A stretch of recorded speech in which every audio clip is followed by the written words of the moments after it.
the franchise, fantastic, Franimal, Frandasmal, here with us Wednesdays 12:30 or today 12:38. Don't worry, Hoag's going to return here, friend. You'll get your plenty of Hoag here. But what do you think about what our guy, Pete Bursich, just said that, hey, Genty's gone, Bears are going running back at 10. Would that shock you? And even forget about it shocking you. Would you think that Hampton at 10 is a reasonable pick if they actually did that? Yeah, it would be a little rich for my blood personally. Like I really like Hampton. I do think that he's a first-round player in this draft, but it would be a little rich for me. I do appreciate you guys getting in some Minnesota Vikings intel. I'm like sitting here taking notes, listening to the end of that segment, so I do appreciate that question from your end. But I think Hampton at 10, a little rich from my blood. I do think Genty's off the board by the time the Bears are picking at 10. It's funny. I was going through some notes. We did a podcast over at PHLY, just kind of going like 1 through 32. Let's look at every team, draft tendencies, like GM, strategies and the things that they talk about. Because I that's something I follow. I geek out over that stuff. And I was going through some notes, on Ryan Poles and the Bears. And I saw a quote from Ryan Poles in his very first press conference, his opening press conference when he got hired by Chicago. And one of the things that he said was talking about position priority, and talking about just, making sure that, that's something that was always going to be a factor for him. And he said, you have to prioritize certain positions because of supply and demand, and you have to place them on the board where you can get them. All of their, and so I thought that was notable. Obviously, this is a few years ago when he first got hired, and I think that he has kind of walked the walk with that. Most of their picks have been in the prime positions there early in the draft, and so I don't know. That's why I kind of think that they're not going to go running back early. But obviously, Ben Johnson's voice will weigh heavy in that room. So that, and I wanted to ask you a question along those lines because. I agree with you. Like, I think the track record here with Ryan Poles is premium positions, and drafting a running back or even drafting Tyler Warren at tight end, like, doesn't really jive with that. But the unknown in this whole thing is, but you have a new head coach now. Yep. And you're trying to win right now. We heard that from the players yesterday at Hallis Hall, Fran. I mean, it's obvious the message from Ben Johnson and the new coaching staff in the first 2 days that they had the players in the building this week for the offseason program was win now. And then you hear Ben Johnson was on CHGO last week, and he talked about how Jahmyr Gibbs was a weapon. So this is a long way of me bringing this question to you is I do wonder if there are exceptions, if the rule is draft the premium positions. But we know that in Detroit there have been some exceptions to that. Who would be your exceptions? Like, who are the guys that around 10 would be like, okay, we might all think Ryan Poles is going to stick to a script, but who are the guys that are just special that you say would be valid exceptions to the rule? To me, Genty would be that. I think that he would be an exception to the rule there. And it's funny that you phrased it that way because that was how I kind of couched that conversation on that podcast that we did yesterday, myself and Bo Wolf, because, I can go through tendencies and, this GM, they've only taken one FCS guy in 4 years. And there's all different things like that, right? And, athletic profiles and all this. It's all of it is a trend until it's not, right? And I think at the end of the day, like it might be tendencies and it might be probabilities, but it's never certainties. I shouldn't say it's rarely certainties, right? And so how tight those guardrails are, maybe it's a tiebreaker, those kind of things. But that's why, like when I put my big board out a few weeks ago, when I've got my updated big board here in a couple weeks before the draft, I think that to me that's why I always go off the horizontal board and not that vertical stack board. I think everybody on the outside, from a fan standpoint, we get so focused in on the top 30, on the top 20, the top 50, the top 100, and looking at how do you have guys stacked that way, when in reality, teams are working more off that horizontal board and best player available. All these guys are tiered together. So if Ashton Genty is at the top and he's on a tier by himself compared to tackles and edge rushers and corners and quarterbacks, whatever, I would say that you're probably going to take the running back there. You're going to take Ashton Genty. And so that's something that we're not privy to in the lead up for Ryan Poles and Ben Johnson.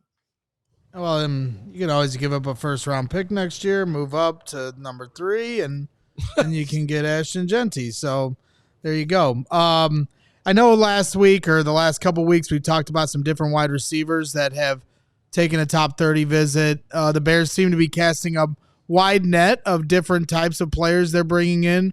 Reportedly, some top 30 visits. So I want to throw a couple names at you. Wide receivers Jalen Lane from Virginia Tech and Dante Fleming from Tulane. Just curious of, the fit they'd have with Ben Johnson. Yeah, I like Lane a lot. I do think that he's a day 2 type of pick. He reminds me, honestly, a player that you guys are familiar with in the NFC North. I wrote down Jaden Reed while watching him. He's a little, he's on the shorter side, under 5'10", but he's got good length. He's got a dense build, good athlete. He's quick. He's sudden. That all showed up watching him on film. He is both quick and fast. That's one of the things that stood out right away while watching him. He can get a little bit better as a route runner. He's got some good flashes there. What I liked about the usage, everything at Virginia Tech the last 2 years has been underneath, from the slot, gadgety type stuff. Let's get him the ball fast, let him work out yards after catch wise. But he started his career at Middle Tennessee, and at Middle Tennessee, he was an outside receiver and a lot of vertical stuff. So depending on which tapes you watch from different stages of his career, you could see him do a little bit of everything, and he's excelled in that role. He plays all special teams. He's a hard worker, rave reviews, talking with people on that coaching staff down at Virginia Tech. And so to me, Jalen Lane, like rock solid day 2 type of pick. Could he fall into the 4th round? Like I do think that that's possible, but to me, he would be a really fun piece for Ben Johnson and this offense. That would be someone that I'd be really intrigued by. I haven't done enough on the Tulane kid, honestly, Braggs, but that's a guy I told you guys last week that as we get closer to the draft, a lot of the guys that I haven't studied that were 30 visits for all of our all-city teams, I'm going to try and see if I can bang a bunch of those guys out in the days leading up. So if for our CHGO diehards, they might have already seen this. You get great, awesome bonus content all the time when you're a diehard, including Fran's entire draft guide. But this came out this morning, a new piece from Fran with the headline of many NFL draft experts aren't in love with these 10 prospects, but I see them differently. I don't want you to give away the whole thing here since this is diehard content, but where were you going with this piece? What and maybe give us an example or two. Yeah, I mean, it was one of those things where it's one of the fun parts of the process, right? You guys all know this. You're watching players, you meet players, you go through the profile, you talk to people in the league about players, and you start feeling attached to certain ones. You're like, yeah, like I feel like I like this guy a little bit more than where he's being talked about. And there might be teams and scouts that agree with you, and there are going to be others that don't. But you just, for whatever reason, you feel attracted to them. So let's go through who are 10 names, and maybe not necessarily like in order, but who are 10 names that stand out. For me, obviously one guy is, and he's at the very top of the list, and we've talked about him before, and that's Walter Nolan, the defensive tackle from Ole Miss. And I think when you're looking at his overall skill set, watching him on film in the fall, I said, yeah, this is a guy that can win in a lot of different ways. He's got quickness. He's got power. He can win in the run game. He makes plays with effort and pursuit down the field. He was a 5-star kid coming out of high school, goes to Texas A&M, and it was just okay for 2 years. Then he goes to Ole Miss last year, and he blows up. Go to the Senior Bowl. I thought he was really good at the Senior Bowl, stuck it out through an injury, stayed there through the course of the week when other guys were leaving. I kind of liked that from a guy that's got that pedigree. And then, it's like, all right, well, now that the Senior Bowl's over, I've got all the info. Let me just crunch the numbers a little bit on Walter Nolan. And the analytics were outstanding. One of the things that I do is I'll look at production for defense, all defensive players, and say, okay, when you look at tackles, TFLs, you look at sacks, hits, hurries. Let's put them all together. I'm going to weigh them because obviously like a sack is worth more than a tackle, right? So we're going to weigh them and look at, put it on a per snap basis, spit out a number. And that gives me like a production score. Well, for Walter Nolan, he finished in the 90th percentile amongst all defensive tackles drafted in the last decade, with that production score. Here's the list of players that were drafted on day 1 or day 2 that produced at the level that Walter Nolan did. There's a bunch of starters. Levi Onwuzurike, Braden Fisk, Dexter Lawrence, Vita Vea, Jalen Carter, Jeffrey Simmons, Kalijah Cansey, Kobe Turner, Christian Barmore, Jonathan Allen, Quinnen Williams. That's outstanding company. One backup on that list was Chris Wormley, who came out of Michigan, was a late 3rd-round pick to the Baltimore Ravens, and he's stuck in the league for a long time, but he was just a backup. That's the list, though, and it's all starters, all high-impact players. So I'm looking at Walter Nolan, I'm like, all right, the film was good. The Senior Bowl was good. The numbers are good. He didn't do anything at the combine. He hasn't worked out at the pro day. He's sitting on all that. I just feel really good about the profile. That's a guy I want to bet on moving forward into the NFL. I'm glad you brought up Walter Nolan because I'm in. Well, this is exactly what Fran's talking about though, because my draft prep usually doesn't really start until we get in the offseason. Me and too. This year, honestly, was delayed more than normal because of the Bears coaching search. Other than like the games I'm watching in the fall, I do take some notes. I do try to follow along, but it really doesn't go, happen till January. Senior Bowl. But Senior Bowl would be a good example. But at some point early in January, for some reason, Walter Nolan's name came up, and that was one of the first tapes I downloaded and watched. And I was like, this guy should be in play for the Bears at number 10. And then you start paying attention to other people's opinions on stuff, and they're like, nah, he's a late first-round guy. If you're lucky, you'll get. I think at one point, Fran, I might even texted you and been like, is there any chance this guy lasts to the second round? And you're like, probably not. But like the more and more I watch him, I'm like, why can't he be the Bears pick at number 10? Now, he fell off the radar a little bit because the Bears did sign Grady Jarrett, and they sort of dressed the defensive tackle position, but I think he's good enough for number 10, and I just agree with you. I think he's going to outperform wherever he ends up getting drafted. Yeah, Hogue, I mocked him to San Francisco in a mock draft at some point. I know I mocked him to Dallas at one point, or others have mocked him to Dallas as well. So, that's the range that I've seen with Walter Nolan. I've seen him as high as like 8 overall in some mock drafts. And then there are a lot of mock drafts where he falls out around 1. He's been the most popular pick for the Eagles at 32, right? And so it's just all over the board with this player. But again, it's just a guy I just feel really good about moving into the NFL.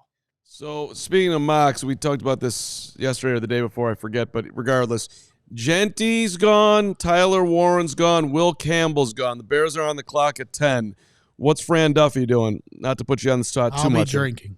Yeah, I think that, look, ideally, you're probably looking to see if there's any kind of move you can make to be able to move down, trying to acquire some extra assets. Obviously, they've made some trades. But if you got to stick and pick, the guy I personally would feel most comfortable with, and it's not a perfect profile. I don't think he's a slam dunk, but he'd be a guy that I think is a fit for Dennis Allen. I do think fits and checks a lot of the boxes that we've seen with Ryan Poles in recent years, would be Mykel Williams, the pass rusher from Georgia. I think this is a guy that's got pedigree. Coming into the season, there were high hopes for him. He sprains his ankle in week 1 against Clemson late in that game, misses a few weeks, was never 100%. He said at the combine he never really reached even 70% throughout the course of the season. So they platooned him. They were definitely trying to take care of him from a load management standpoint once he was back out in the field. I thought he made big strides this year as a rusher in terms of understanding how to attack offensive linemen. In that scheme, you're never going to see guys have great production. That was the case with Jalen Carter. It was the case with Nolan Smith and Jordan Davis. All those guys coming out of that Georgia scheme have never put up big numbers just because of what they're asked to do. So that was the case with Williams. He always managed at least 4.5 sacks every single season. He's got great length. The athleticism shows up on tape. He gutted it out through injury, which is something I respect. I just think that, again, that's a profile I'm willing to bet on moving into the NFL. So, Fran, I mean, we met at the combine, so I'm sure you could tell my physical prowess, and like it's pretty hard to move me off my spot, especially pre-surgery. So when we were there looking at the offensive linemen, just kind of sizing them up, like I knew there were some guys there I could move. If I really had to, I could move. There was one offensive lineman I was watching. Have you ever seen the video of you doing that kickback? Was that 2 years ago? It was a couple years ago. Yeah. Of Paris. Yeah, Paris Johnson Jr. Because he like made a funny noise as he would do his kickback, and so I did one. Paris thought it was funny. Definition of athlete. Yeah, I'm an athlete, and that's what people understand about me. So the one guy that, when we were interviewing the offensive line, I was like, cannot move this dude for sure, was Jonah Savai. Let Fran do it. Do it. Savanaya. Yeah, but the good thing with those names is like you gotta like literally enunciate every vowel. That's what I've learned over the years. Is like you just enunciate every single vowel. Yeah, standing in front of this dude, I was like, wow, this dude, you're not moving this dude. Like He is just a mass of strength and muscle. Bears had a top 30 visit with him, so I'm just curious about your perspective on the prospect and the chances that he could land in Chicago. Yeah, he is definitely a player that I think fits a lot of the things that I've talked about with Ryan Poles in the past. When you're looking at what he has typically looked for from a profile standpoint, I think when you're looking at Savanaya, the player, he's played tackle, guard. He's played left side and right side. I do think he's best cast as an interior player. I do think that he's more of a guard just from a body type standpoint, the foot quickness. He gave up some production this year when he did move to tackle. I think that's even just watching him over the summer before he did that, I viewed him as more of an interior player. But I do think he's got some tackle flex. And honestly, like his superpower, he is really stout on contact, Bragg. So to me, like you nailed it. To me, that was one of the things that stood out to me most is that he is just really strong. His unable to kind of get off of his spot from that standpoint. He's very aggressive with his sets. He likes to be able to take the attack to defensive linemen. He'll go for those killer blocks and get guys on their back. He's a fun player to study. I just think there's some like athletic limitations there that would prevent him from being like a high pick. I just saw a rock solid offensive lineman moving into the NFL. Congrats, Greg. You just got a lot of acknowledgement that your ability to analyze players is spot on. Yeah, but someone in the comments said that a Chalupa would get him off his spot. Well, that's true. I mean, if you put anything on a Taco Bell menu in front of me, I'm going to move off my spot and take that Taco Bell and eat it. We're proud of you. Hey, I think Steven has a follow-up question. Okay. Maybe not a follow-up to that, but Fran, I've been firmly in the camp of the Bears need another safety, and I was looking over your big board, and I saw Jonas Sanker, a guy I hadn't previously heard of, safety out of Virginia. You have him 24th on your big board despite a 3rd to 4th round projection. I want to know what you see in him because he could potentially be a guy the Bears take with that pick number 72 in the 3rd round. Yeah, he's actually another player that I spotlighted on that piece that Hogue referenced earlier. One of the guys that I know I'm higher on than everybody else. I just view him as an NFL starter all day, and I don't see a lot of holes in this profile. This is a guy that can play as a top-down defender in deep zone coverage. He'll match up in the slot at times. Did a lot of that at the Senior Bowl, actually. I think that's a fine part of his game. I do like him deeper where he can kind of survey the field. He's got great zone eyes. He can make plays on the football. He's a really methodical, reliable tackler and run defender. He takes good angles to the football, playing top down. He can finish one-on-one in the alley, in space on ball carriers. So when I look at Jonas Sanker, I just see a guy, again, like athletically, no questions, recovery speed and overall range on the back end, no real questions there. He run defense, coverage. I just like the profile. I like this guy as a future starter in the NFL. And we've talked about like what my process is in terms of like putting together my big board. And I just feel the average safeties, like solid starting safeties in the NFL, that's one of the more underrated profiles in the draft in terms of teams being able to find these guys. That's why I project him as like a 3rd or 4th round pick. I haven't heard that he's going to go top 50, right? But I think that 4 years from now, 5 years from now, he's going to hit the open market and he's going to get, 4 years at, we'll say like $12 million a year. I'm making numbers up, but it's going to be something along those lines where, like he's going to get paid as a guy that's going to have that kind of value where you look back and say, man, the whoever that team was really got a steal when they took him in the 3rd round. All right, we've got a few more minutes here with Fran. Let's get to our diehard rapid fire. A bunch of our CHGO diehards dropping in with some draft questions for Fran that make the show here. Jay Ramirez, 34. If the Bears miss out on one of the top safeties in this class, who are some 5th round to UDFAs that could be a project that has more potential to develop if given time? Yeah, I think when you're looking at 5th round, I would say like the absolute floor that this player should go would be Billy Bowman from Oklahoma, really undersized, and that would be what would knock him down that far. To me, I view him more as like a 3rd or 4th rounder, but for a guy that's as small as he is, and it's like every check mark across the board, really short, really light, really short arms, really tiny hands, like all across the board, he's just a very small safety. So that would be something where, that could knock him down into the 5th round range, but this is a guy that's always around the ball, outstanding instincts and versatility. So I would say Billy Bowman from Oklahoma stands out. I'll throw one more in there, a guy that's likely to be in that range. Let's go Lathan Ransom from Ohio State, rather. And when I look at Ransom, physicality in the run game, run the alley, finish one-on-one. He's got some athletic limitations that would bump him that far down, but in terms of just being that reliable one-on-one tackler, I like Ransom in that role. Let's go to I Yell a Lot, which I believe this is Greg's burner account. Yeah, I will read the I Yell a Lot because I relate to this. And he asks, Fran, I think that Kevin Winston Jr. could be this year's Eddie Jackson. What are your thoughts on him, and where do you see him coming off the board? Yeah, I loved Eddie Jackson when he was coming out of Alabama. I had a very high grade on him when he was coming out. I like Eddie Jackson. I probably had a little bit of a higher grade. I do see what you're thinking there in terms of this is a guy that's coming off an injury, and that's what's making him fall a little bit. With Jackson, if memory serves, it was a broken leg when he was at Alabama, and that's what got him to fall a little bit. Yep. With Winston, it's an ACL, which can be a little bit more troublesome, obviously, but he came back and tested within 6 months. Everything I've heard with Kevin Winston is like A++ off the field. All the character reviews have been outstanding.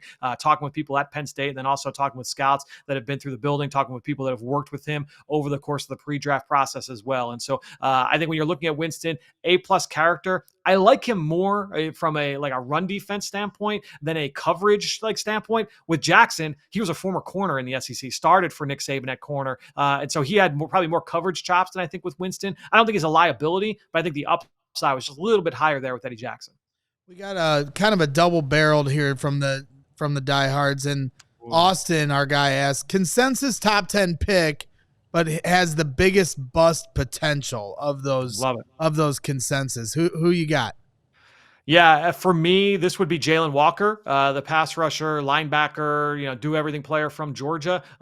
He's a player. I like the player. I like the way he plays. I just struggle with saying as an edge rusher, he's probably a little bit too small to be an every down guy, and he's not quite athletic enough to be that mismatch type. I know there's comparisons to Hassan Reddick. Reddick tested like a freak. People will say Micah Parsons. Micah Parsons tested like a freak. Jalen Walker pulled the Seinfeld and was like, I choose not to run. And I look at that and I say, this is a guy that on film does not look like a plus athlete. He can close, but I don't see a top flight pass rusher. And as an off ball backer, I don't think he sees things all that great. I think that he would be a little bit of an athletic liability in space that way. And so I struggle with Jalen Walker. It seems like he's going to go top 10, which would be rich for me.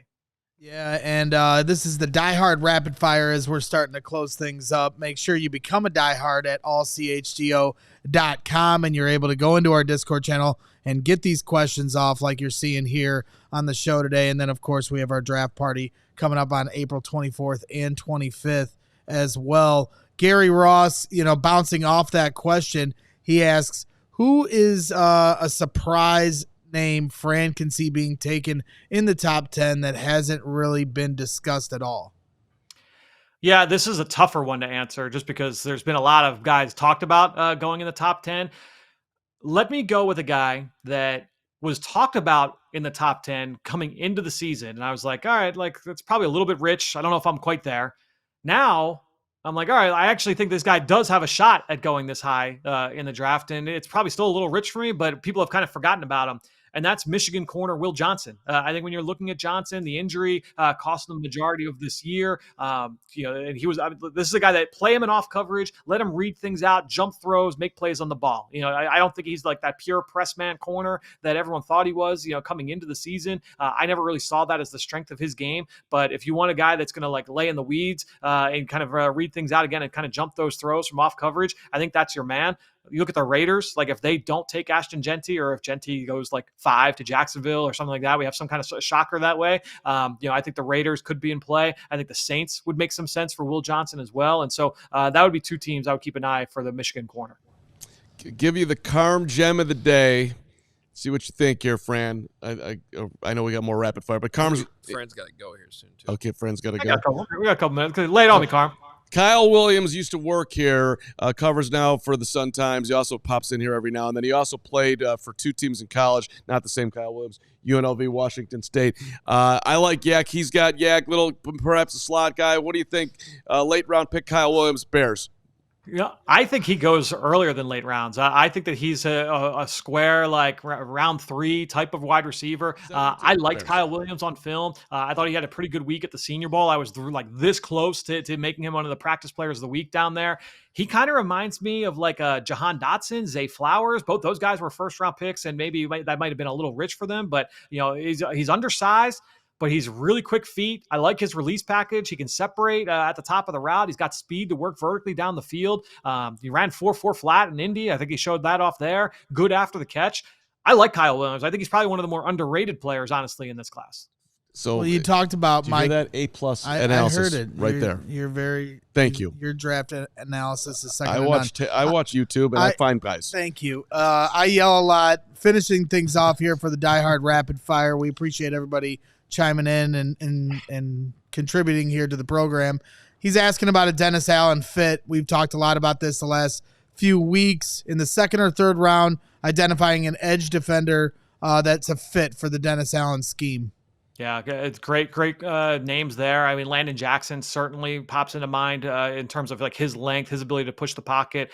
Jordan Birch, I think that definitely makes some sense as well. Line him outside, bigger body that's able to kind of push the pocket from out there. Just kind of looking through the rest of my names here. I mean, Barron Sorrell would be a little bit, he'd get into day 3. Jared Ivey from Ole Miss, he'd be another one that stands out in that way. But I would say if you're looking like round 2, Landon Jackson, Tui Moloau from Ohio State. Those would be 2 definites. And then when you get to round 3, I think that's when you're getting into Jordan Birch territory. Okay.